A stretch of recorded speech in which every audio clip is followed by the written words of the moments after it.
अब हम इन लिपिड्स को ऑब्जर्व कर लेते हैं कि कौन से लिपिड्स हैं, कौन से सेल्स इनको प्रोड्यूस करते हैं और किस तरह से ये जो है वो नियर बाय सेल्स तक मैसेज लेके जाते हैं।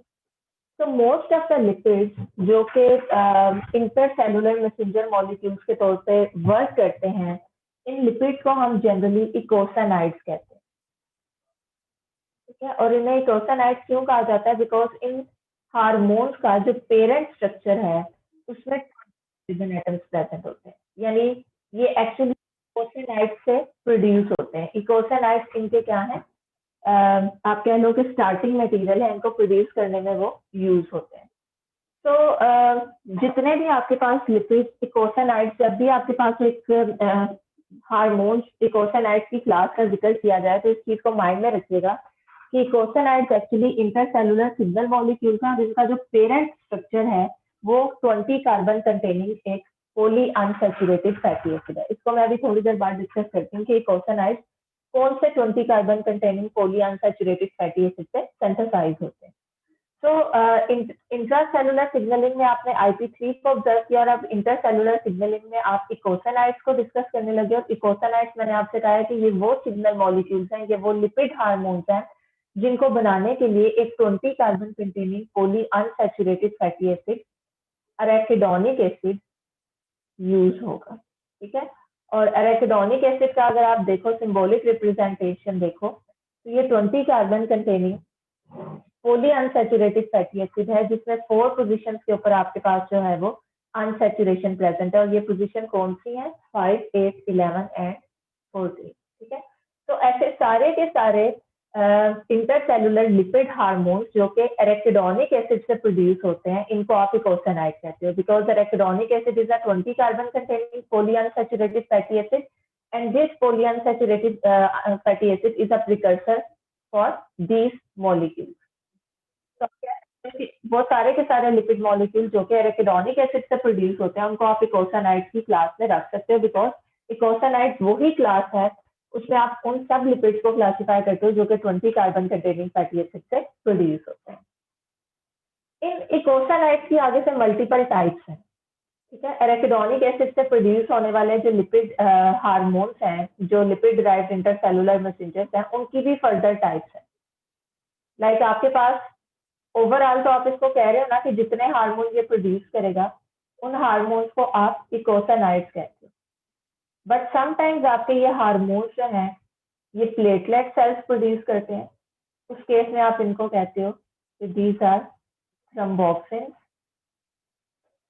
कुछ केस में आपके ल्यूकोसाइट्स इन इकोसानाइड्स को प्रोड्यूस करते हैं, उस केस में आप इनको कहते हो ल्यूकोट्राइन्स। और कुछ केस में आपके पास मल्टीपल न्यूक्लिएटेड सेल्स जो है वो इकोसानाइड्स को प्रोड्यूस करते हैं, जिनको आप कहते हो प्रोस्टाग्लैंडिन। यानी आपके पास थ्रोम्बोक्सिन, ल्यूकोट्राइन्स और प्रोस्टाग्लैंडिन इकोसानाइड्स की ही टाइप्स हैं, बट ये डिपेंड करता है कि कौन सा सेल किन एंजाइम्स की मदद से इन इकोसानाइड्स को प्रोड्यूस कर रहा है। ये फर्दर इनको क्या कर सकती हैं, एक दूसरे से डिफरेंशिएट कर सकते हैं।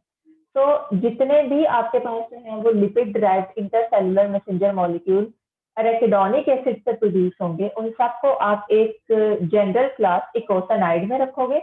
But depending upon the type of the cells जो कि इन इकोसानाइड्स को प्रोड्यूस करते हैं, किन एंजाइम्स की मदद से प्रोड्यूस करते हैं और उनका स्ट्रक्चर किस तरह से है, किस किस्म के उन्होंने प्रोड्यूस करने हैं, आप इकोसानाइड्स को प्रोस्टाग्लैंडिन्स भी कह सकते हो, ल्यूकोट्राइन्स भी ये हो सकते हैं और थ्रोम्बोक्सिन्स भी हो सकते हैं। सो वी कैन से कि ये आपके पास 3 डिफरेंट टाइप्स हैं किस चीज की, इकोसानाइड्स की। और ये इकोसानाइड्स जो है वो डिफरेंट सेल्स के अंदर डिफरेंट फंक्शंस परफॉर्म करते हैं। लाइक मैंने यहाँ पे फंक्शंस लिस्ट डाउन किए हैं, बट इट डजंट मीन कि ये सारे के सारे फंक्शंस थ्रोम्बोक्सिन्स में शो करने हैं, ये सारे फंक्शन ल्यूकोट्राइन्स में शो करने हैं। इसमें से कुछ फंक्शन ऐसे हैं जो कि थ्रोम्बोक्सिन्स के लिए स्पेसिफिक हैं, कुछ फंक्शन ऐसे हैं जो कि ल्यूकोट्राइन्स शो करते हैं, और कुछ फंक्शन ऐसे हैं जो कि प्रोस्टाग्लैंडिन्स में शो करने हैं, जिनको हम 1 बाय 1 स्टडी करेंगे। तो ओवरऑल हम कह सकते हैं कि ये सारे के सारे फंक्शन आपके कौन से हार्मोन शो कर रहे हैं, इकोसानाइड्स। ठीक है, बट ऑब्वियसली हर एक स्पेसिफिक हार्मोन का एक स्पेसिफिक फंक्शन होगा। अब जैसे भी मैंने थोड़ी देर पहले इकोसानाइड्स के बारे में आपको बताया और उनके प्रिकर्सर्स को डिस्कस किया है कि इकोसानाइड्स ऐसे आपके पास जो वो इंटरसेलुलर मैसेंजर मॉलिक्यूल्स हैं जिनका पेरेंट कंपाउंड जो है वो अरेकिडोनिक एसिड है विच is a poly unsaturated fatty acid containing 4 double bonds. किस किस पोजीशन पे? 5, 8, 11 है 14। ठीक है, तो इसी बेस पे आप इस अरेकिडोनिक एसिड या 20 कार्बन कंटेनिंग फैटी एसिड की बेस पे उसको as a starting material consider करते हुए इन सब लिपिड मॉलिक्यूल को इकोसानाइड्स कहोगे, और इनकी फर्दर जो टाइप्स है वो प्रोस्टाग्लैंडिन, थ्रोम्बोक्सिन और ग्लूकोट्राइनोन ये होंगी। ये उसी चीज की रेपिटेशन है जो हम अभी देख चुके हैं।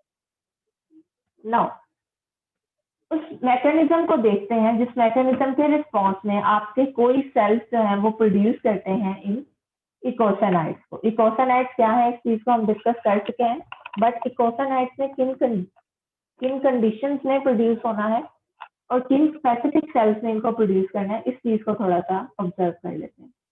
तो बच्चों वी ऑल नो कि एरेकिडोनिक एसिड आपके पास एक जो है वो पॉली अनसैचुरेटेड फैटी एसिड है, और ये poly unsaturated fatty acid free form के अंदर एग्जिस्ट नहीं करता, बल्कि ये आपके पास प्लाज्मा मेम्ब्रेन में प्रेजेंट होता है।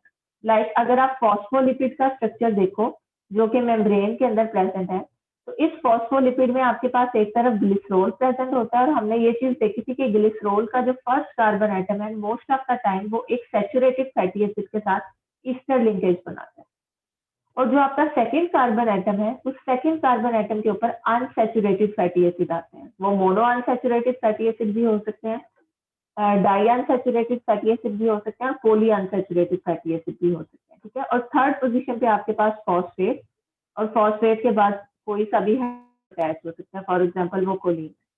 तो this is the structure of फॉस्फेटिडाइलकोलिन।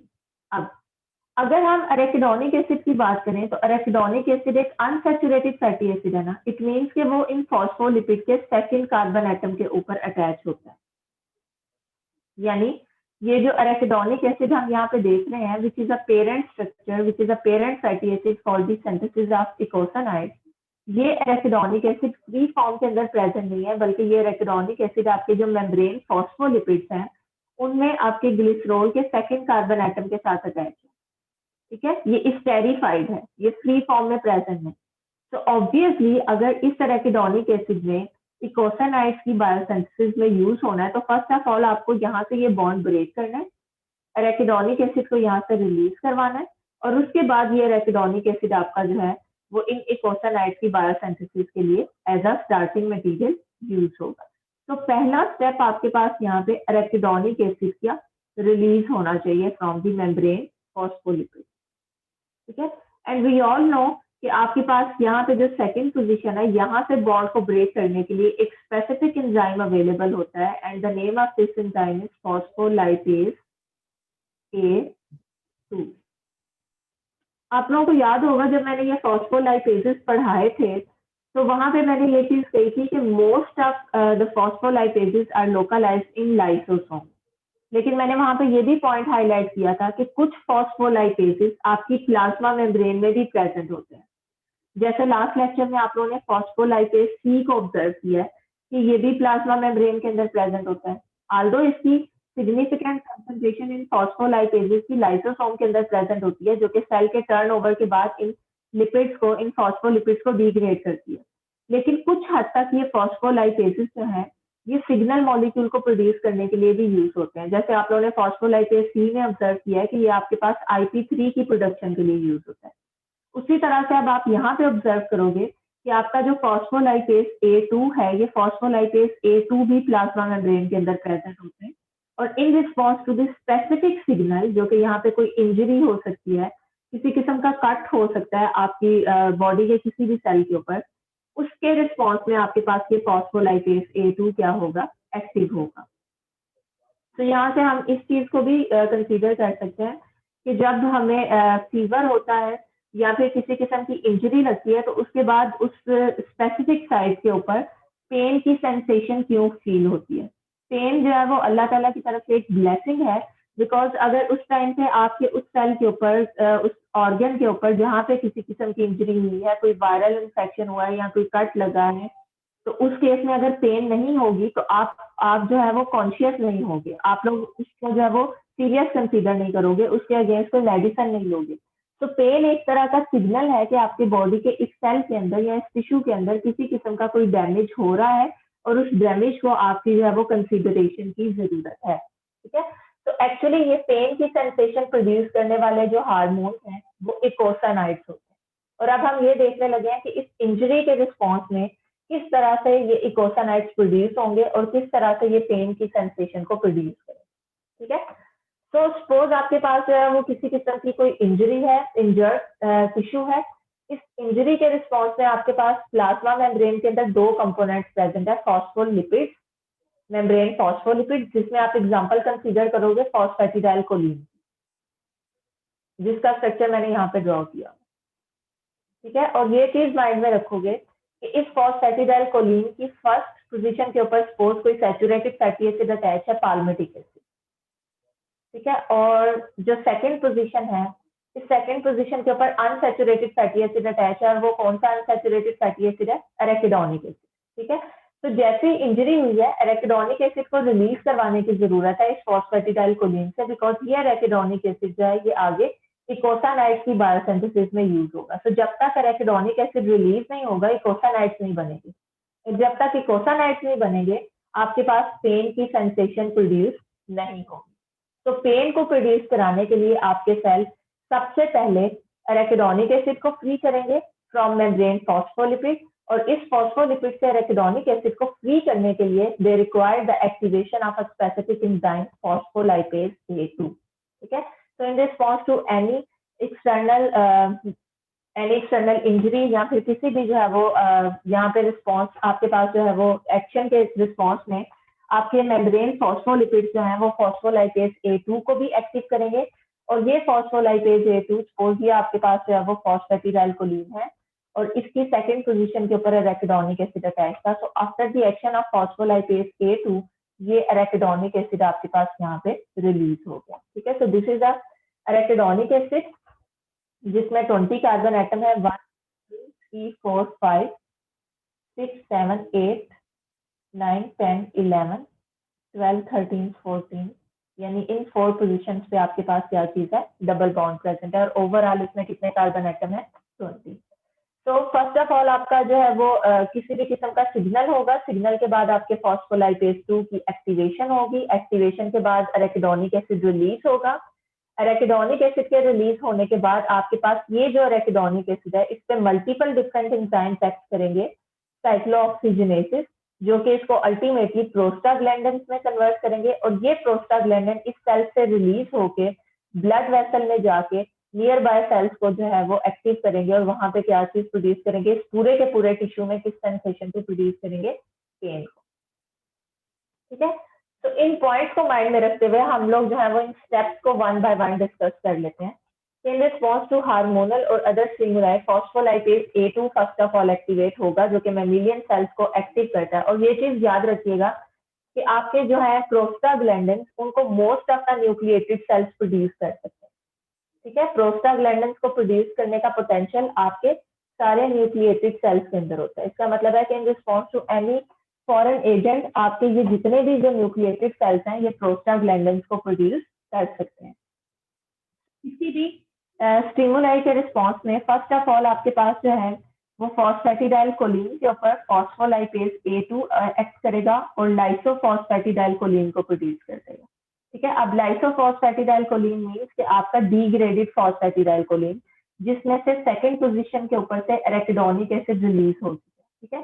तो अब आपके पास जो लाइसोफॉस्फेटिडाइलकोलिन होगा, इसमें फर्स्ट पोजीशन के ऊपर तो फैटी एसिड अटैच होगा, सेकेंड पोजीशन आपके पास यहाँ पे फ्री होगी इस तरह से, और थर्ड पोजीशन पे आपके पास यहाँ पे फॉस्फेट और उसके बाद कोलिन प्रेजेंट होगा। So this is the structure of lysophosphatidylcholine. So this is the first step, which is the removal of arachidonic acid from phosphatidylcholine.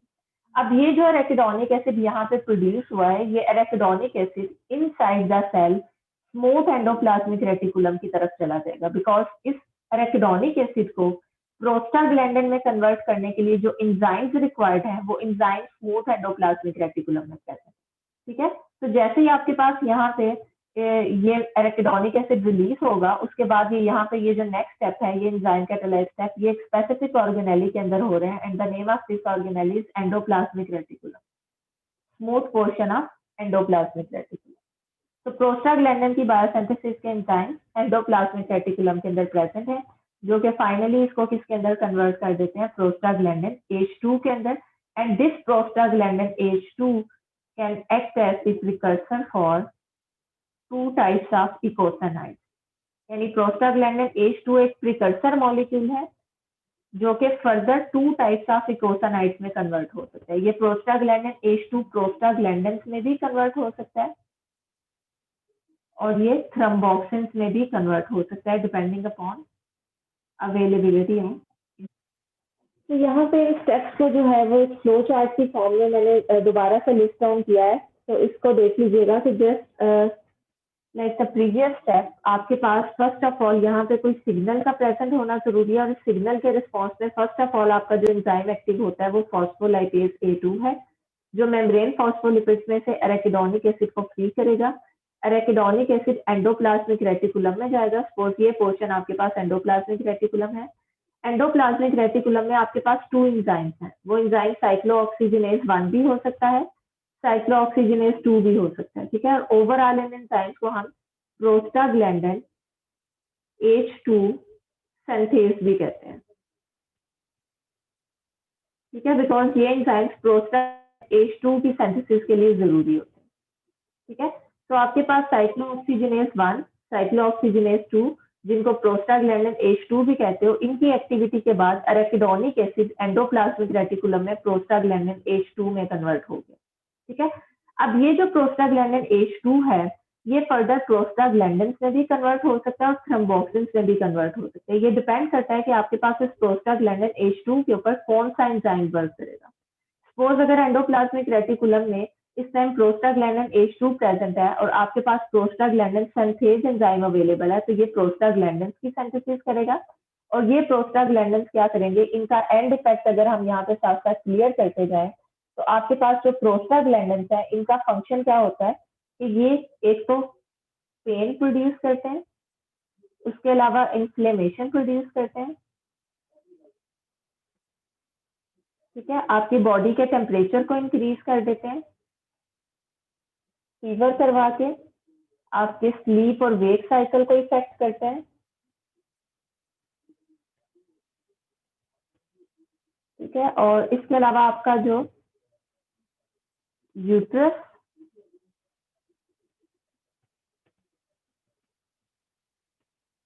और स्मूथ मसल था स्मॉल इंटेस्टाइन, उनकी कंट्रैक्शन और रिलैक्सेशन को effect करते हैं। यानी अगर तो प्रोस्टाग्लैंडिन प्रोड्यूस हो गए तो ये प्रोस्टाग्लैंडिन पेन भी प्रोड्यूस करेंगे, इन्फ्लेमेशन भी प्रोड्यूस करेंगे, फीवर भी कॉज करवा सकते हैं, स्लीप वेक साइकिल को इफेक्ट कर सकते हैं और इसके अलावा आपके जो डाइजेस्टिव सिस्टम है उसको भी इफेक्ट कर सकते हैं, ठीक है। और अगर आपके पास प्रोस्टाग्लैंडिन H2 के ऊपर एक डिफरेंट एंजाइम वर्क कर रहा है विच इज थ्रोम्बोक्सिन सिंथेज, तो इस केस में आपका ये सारे का सारा प्रोस्टाग्लैंडिन H2 जो यहाँ पे बन रहा है ये किसमें कन्वर्ट हो जाएगा, थ्रोम्बोक्सिन के अंदर कन्वर्ट हो जाएगा, ठीक है। और थ्रोम्बोक्सिन का जो सबसे मेन फंक्शन है वो क्या है कि ये ब्लड क्लॉटिंग करवा देते, ये ब्लड क्लॉट कराएंगे। तो डिपेंड करता है कि आपके यहाँ पे किस सेल के अंदर ये प्रोसेस हो रहा है। अगर तो आपका ये सेल थ्रोम्बोसाइट है तो थ्रोम्बोसाइट में आपके पास टाइप है प्लेटलेट्स की, ठीक है, ब्लड सेल्स है। यहाँ पे ये थ्रोम्बोसाइट्स क्या चीज प्रोड्यूस करेंगे, थ्रोम्बोक्सिन्स को प्रोड्यूस करेंगे बिकॉज ये ब्लड क्लॉटिंग को रेगुलेट करते हैं। और अगर आपके पास ये जो सेल है जिसके अंदर ये सारे का सारा प्रोसेस हो रहा है ये स्टमक के सेल्स हैं, ये यूट्रस के सेल्स हैं, ये आपके पास जो है वो वैसे ब्लड सेल्स हैं, एंडोथेलियल सेल्स हैं, तो उस केस में ये जितना प्रोस्टाग्लैंडिन H2 होगा उसको किसमें कन्वर्ट करेंगे, प्रोस्टाग्लैंडिन के अंदर कन्वर्ट करना शुरू कर देंगे। तो यहाँ से जो एक चीज आप लोगों ने आइडेंटिफाई करनी है और जिसको क्लियर करना है वो ये कि आपके पास थ्रोम्बोक्सिन और प्रोस्टाग्लैंडिन की बायोसिंथेसिस एक ही पाथवे के थ्रू होती है और इसमें आपके पास सिर्फ जो टर्मिनल एंजाइम्स हैं ये डिफरेंट होते हैं। यानी एक ही पाथवे के थ्रू आपका रेकिडोनिक एसिड प्रोस्टाग्लैंडिन भी बना सकता है और ये थ्रोम्बोक्सिन भी बना सकता है। बट अगर आप ल्यूकोट्राइन्स की बात करो तो ल्यूकोट्राइन की बायोसिंथेसिस के लिए आपके पास ये जो रेकिडोनिक एसिड है ये रेकिडोनिक एसिड के ऊपर ये एंजाइम्स वर्क नहीं करेंगे, साइक्लोऑक्सीजिनेज 1, साइक्लोऑक्सीजिनेज 2, बल्कि यहाँ पे डायरेक्टली आपका जो रेकिडोनिक एसिड है उसके ऊपर एक डिफरेंट एंजाइम एक्ट करेगा, लिपोक्सिजिनेज, और ये इसको किसमें कन्वर्ट कर देगा, ल्यूको ट्राइन्स। तो अगर आपके पास किसी प्रॉब्लम की वजह से ये साइक्लोऑक्सीजिनेस 1 और साइक्लोऑक्सीजिनेस 2 म्यूटेटेड है, या आपने कोई ऐसी ड्रग यूज किया जो कि इन दोनों को इनहिबिट करती है, तो आपके पास अल्टीमेटली थ्रोम्बोसाइट्स और प्रोस्टाग्लैंडिन्स की बायोसिंथेसिस रुकेगी, ल्यूकोट्राइन्स की बायोसिंथेसिस होती रहेगी। तो आपके पास मैमल्स के अंदर 2 फॉर्म्स हैं जो कि प्रोस्टाग्लैंडिन H2 को सिंथेसाइज करवा सकती हैं, जिसमें आपके पास एक साइक्लोऑक्सीजिनेस 1 है और दूसरा एंजाइम साइक्लोऑक्सीजिनेस 2 है। इन दोनों एंजाइम्स की जो सीक्वेंसेस है ये एक दूसरे से सिमिलर हैं, बट ये कुछ हद तक जो रिएक्शन है वो डिफरेंट वे से कैटेलाइज करवाती है। नाउ अगर आपके पास जो है वो एराकिडोनिक एसिड के ऊपर प्रोस्टाग्लैंडिन H2 वर्क करे, तो प्रोस्टाग्लैंडिन H2 ऐसे प्रोस्टाग्लैंडिन्स की बायोसिंथेसिस करवाएगा जो कि गैस्ट्रिक म्यूसिन्स को प्रोड्यूस करते हैं। ठीक है, म्यूसिन्स वी ऑल नो कि ये ग्लाइकोप्रोटीन्स होती है जो सिक्रीशंस में प्रेजेंट होती है। तो अगर आपके पास साइक्लोऑक्सीजिनेस 1 प्रोड्यूस होता है, यहाँ पे साइक्लोऑक्सीजिनेस 1 पॉसिबिलिटी थी ना कि दोनों में से कोई सा भी जो है वो साइक्लोऑक्सीजिनेस वर्क कर सकता है। तो अगर साइक्लोऑक्सीजिनेस 2 की बजाय साइक्लोऑक्सीजिनेस 1 वर्क करेगा, तो ये एराकिडोनिक एसिड को प्रोस्टाग्लैंडिन H2 में कन्वर्ट करेगा और उसके बाद आपके पास सारे के सारे वो प्रोस्टाग्लैंडिन्स बनेंगे जो कि सिर्फ और सिर्फ क्या करते हैं, आपकी जो गैस्ट्रिक म्यूसिन्स हैं उनकी सिक्रीशन करवाते हैं, बाकी प्रोसेसेस को वो इफेक्ट नहीं करेंगे। इट मीन्स कि प्रोस्टाग्लैंडिन्स की भी फर्दर टाइप्स हैं, सब टाइप्स हैं। कुछ प्रोस्टाग्लैंडिन्स ऐसे हैं जो पेन प्रोड्यूस करते हैं, कुछ ऐसे हैं जो इन्फ्लेमेशन और फीवर प्रोड्यूस करते हैं, और कुछ प्रोस्टाग्लैंडिन्स ऐसे हैं जो कि गैस्ट्रिक सिक्रीशंस को रेगुलेट करते हैं। तो साइक्लोऑक्सीजिनेस 1 गैस्ट्रिक सिक्रीशंस को रेगुलेट करने वाले प्रोस्टाग्लैंडिन्स की बायोसिंथेसिस करवाती है, जबकि दूसरी तरफ जो आपके पास एंजाइम है साइक्लोऑक्सीजिनेस 2, ये स्पेसिफिकली उन प्रोस्टाग्लैंडिन्स की प्रोडक्शन को रेगुलेट करती है जो कि इन्फ्लेमेशन, पेन और फीवर कॉज करवाते हैं। दैट्स व्हाई मैंने अभी थोड़ी देर पहले ये चीज कही थी कि आपके जितने भी जो पेन किलर्स हैं वो साइक्लोऑक्सीजिनेस 2 को इफेक्ट करते हैं, इसको टारगेट करते हैं। ठीक है, बिकॉज आपके जो पेन और फीवर और इन्फ्लेमेशन को प्रोड्यूस करवाने वाले प्रोस्टाग्लैंडिन्स हैं, उनको बनाने के लिए जो एंजाइम रिक्वायर्ड है वो साइक्लोऑक्सीजिनेस 2 है। तो अब अगर आप one by one in 3 different types of eicosanoids जो कि एराकिडोनिक एसिड से ड्राइव होते हैं, अगर यहाँ पे इस चीज को लिखते हैं कि पेरेंट स्ट्रक्चर आपके पास एराकिडोनिक एसिड है और इस एराकिडोनिक एसिड से आपके पास क्या चीज बनती है, एराकिडोनिक एसिड, और इस एराकिडोनिक एसिड से आपके पास बनते हैं कुछ हार्मोन्स जिनको आप क्या कहते हो, इकोसानॉइड्स। ठीक है, और इन इकोसानॉइड्स की आपके पास क्या है, डिफरेंट टाइप्स है, प्रोस्टाग्लैंडिन, थ्रोम्बोक्सिन, और थर्ड थी ल्यूकोट्राइन, जिसमें हमने अभी थोड़ी देर पहले देखा है कि एराकिडोनिक एसिड से ल्यूकोट्राइन्स बनने के लिए इसी एराकिडोनिक एसिड पे एक डिफरेंट एंजाइम वर्क करता है, लेकिन थ्रोम्बोक्सिन और प्रोस्टाग्लैंडिन की बायोसिंथेसिस के लिए पहले एराकिडोनिक एसिड के ऊपर साइक्लोऑक्सीजिनेज एक्ट करेंगे, प्रोस्टाग्लैंडिन H2 बनाएंगे और उसके बाद प्रोस्टाग्लैंडिन H2 के ऊपर थ्रोम्बोक्सिन सिंथेज वर्क करके थ्रोम्बोक्सिन में, और प्रोस्टाग्लैंडिन सिंथेज वर्क करके से किसमें कन्वर्ट करेगा, थ्रोम्बोक्सिन के अंदर। ठीक है, तो आपके पास डिफरेंट टाइप्स हैं इकोसानाइड्स की, लेकिन उनका प्रिकर्सर सेम है, और वो प्रिकर्सर क्या है, 20 carbon contain poly unsaturated fatty acid. तो प्रोस्टाग्लैंडिन्स की भी फर्दर हम टाइप्स देखते हैं कि ये प्रोस्टाग्लैंडिन्स जो है ये वेरिएबल टाइप्स की हो सकती हैं, बिकॉज कुछ ऐसी हैं जो कि पेन को प्रोड्यूस करती हैं, कुछ ऐसी हैं जो कि आपके पास इन्फ्लेमेशन को प्रोड्यूस करती हैं, कुछ ऐसी हैं जो कि गैस्ट्रिक सिक्रीशंस को रेगुलेट करती हैं। तो इनके फंक्शंस के अलावा समटाइम्स हम प्रोस्टाग्लैंडिन्स को on the basis of their solubility, on the basis of their nature structure, 2 types के अंदर भी डिवाइड करते हैं, 2 ग्रुप्स के अंदर डिवाइड करते हैं, जिनमें प्रोस्टाग्लैंडिन ई आपके पास ऐसे प्रोस्टाग्लैंडिन्स हैं which are ether soluble. Obviously अगर ये लिपिड ड्राइव सिग्नल मॉलिक्यूल्स हैं, तो ये lipid derived signal molecules hydrophobic in nature होंगे ना, जैसे आप यहाँ पे देखते हो कि ये आपके पास हाइड्रोकार्बन चेन है। ठीक है, तो यहाँ पे आपके पास वेरिएशन हो सकती है कि ये जो प्रोस्टाग्लैंडिन है ये प्योरली लिपिड सॉल्युबल है या इनके अंदर जो ऑक्सीजन है उसकी इनकॉर्पोरेशन के बाद इनकी सॉल्युबिलिटी चेंज हुई है। तो प्रोस्टाग्लैंडिन को on the basis of their solubility 2 groups में डिवाइड किया जाता है। Prostaglandin E stands for ether soluble prostaglandin and prostaglandin F means phosphate soluble prostaglandin. ठीक है, और ओवरऑल इनके फंक्शंस ऑलरेडी मैं आप लोगों के सामने एक्सप्लेन कर चुकी हूँ कि prostaglandins depending upon their type आपके डिफरेंट जो है वो फंक्शंस को रेगुलेट करते हैं।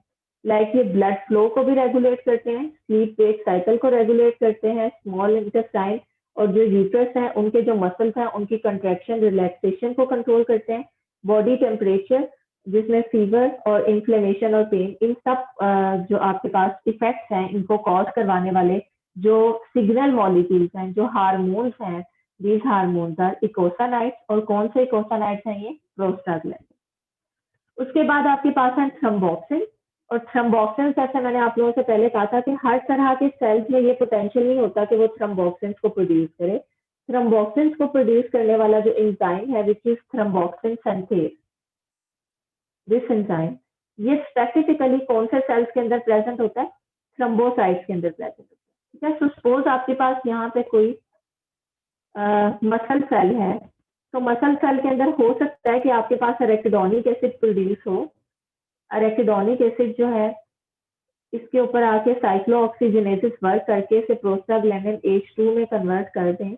बट जैसे ही प्रोस्टाग्लैंडिन H2 बनेगा आपके पास आगे सिर्फ एक एंजाइम अवेलेबल है and the name of this enzyme is prostaglandin synthase. ठीक है, तो मसल सेल सिर्फ और सिर्फ इसको यूज करते हुए, रेकिडोनिक एसिड को यूज करते हुए प्रोस्टाग्लैंडिन सी बनाएगी। ठीक है, लेकिन आपके पास अगर स्पेसिफिकली किसी सेल के अंदर, सपोज ये मसल सेल नहीं है बल्कि आपके पास ये थ्रोम्बोसाइट्स हैं या प्लेटलेट्स हैं, तो थ्रोम्बोसाइट्स में आपके पास सपोज यहाँ पे प्रोस्टाग्लैंडिन सिंथेज की बजाय थ्रोम्बोक्सिन सिंथेज अवेलेबल है। ठीक है, तो थ्रोम्बोक्सिन सिंथेज अवेलेबल होने का मतलब है कि आपके पास जितना यहाँ पे प्रोस्टाग्लैंडिन H2 बना है वो सारे का सारा किसमें कन्वर्ट हो जाएगा? थ्रोम्बोक्सिन के अंदर कन्वर्ट हो जाएगा। और ये थ्रोम्बोक्सिन एक्चुअली क्लॉट फॉर्मेशन को रेगुलेट करते हैं, ब्लड क्लॉटिंग के प्रोसेस को। और जिस पोर्शन के ऊपर, जिस स्पेसिफिक साइट के ऊपर क्लॉटिंग हुई है वहां पे ब्लड फ्लो को क्या कर देते हैं? रिड्यूस कर देते हैं। तो एक्चुअली ये आपके पास किसी भी इंजरी के रिस्पॉन्स में वहां पे रिपेयरिंग का जो मैकेनिज्म है विच इज क्लॉट फॉर्मेशन उसको एक्टिवेट कर देते हैं। ठीक है, तो इसको बनाने के लिए कौन कौन से एंजाइम्स रिक्वायर्ड है, अगर ये चीज पूछी जाए तो आप स्टार्टिंग से यहाँ से स्टार्ट करोगे कि first of all phospholipase A2 arachidonic acid release करेगा, देन साइक्लोऑक्सीजनेज 1, साइक्लोऑक्सीजनेज 2 या प्रोस्टाग्लैंडिन H2 सिंथेज इस रेकिडोनिक एसिड को प्रोस्टाग्लैंडिन H2 में कन्वर्ट करेंगे। उसके बाद थ्रोम्बोक्सिन सिंथेज को किसमें कन्वर्ट कर देंगे? थ्रोम्बोक्सिन में। लास्ट टाइप जो आपके पास यहाँ पे अवेलेबल है इनकी इकोसानाइट्स की, ये ल्यूकोट्राइन्स है। ठीक है, और ल्यूकोट्राइन्स आपके पास स्पेसिफिकली ल्यूकोसाइट्स प्रोड्यूस करते हैं। और इसमें जैसे अभी थोड़ी देर पहले मैंने बताया था कि फर्स्ट ऑफ ऑल आपके जो प्लाज्मा मेम्ब्रेन के अंदर फॉस्फोलिपिड्स हैं उन पे फॉस्फोलाइपेज A2 वर्क करके अरेकिडोनिक एसिड को रिलीज करेगा। और प्रीवियसली जैसे आपने ये चीज ऑब्जर्व की थी कि आपका ये जो रेकिडोनिक एसिड प्रोड्यूस होता है ये एंडोप्लाज्मिक रेटिकुलम में जाके वहां पे साइक्लोऑक्सीजनेज 1 और 2 की मदद से प्रोस्टाग्लैंडिन H2 में कन्वर्ट होता है। बट दिस टाइम आपके जो ल्यूकोसाइट्स हैं, ल्यूकोसाइट्स में वो मशीनरी अवेलेबल नहीं है। ल्यूकोसाइट में आपके पास एक स्पेसिफिक एंजाइम है लिपोक्सिजिनेज। ये लिपोक्सिजिनेज डायरेक्टली इस रेकिडोनिक एसिड के ऊपर वर्क करता है और इस रेकिडोनिक एसिड को किसमें कन्वर्ट कर देता है? ल्यूकोट्राइन्स में कन्वर्ट कर देता है। So the biosynthetic pathway for the leukotrienes biosynthesis वो totally different है from thromboxane and prostaglandin से। और नॉर्मली ये किन किन सेल्स के अंदर इसकी सिग्निफिकेंट क्वांटिटी प्रेजेंट होती है? मोस्ट अबंडेंटली ल्यूकोसाइट्स के अंदर है, लेकिन इसके अलावा आपके जो एयर बेस हैं जिनमें लंग्स के सेल्स आ जाते हैं, आपके ब्रेन सेल्स हैं, हार्ट सेल्स हैं, इनके अंदर भी ये एंजाइम्स प्रेजेंट होते हैं। इट मीन्स कि वहां पे भी आपके पास ये जो ल्यूकोट्राइन्स है ये मस्कुलर लेवल पे जो कंट्रैक्शन और रिलैक्सेशन है उसको रेगुलेट करते हैं। जी बच्चों, यहाँ तक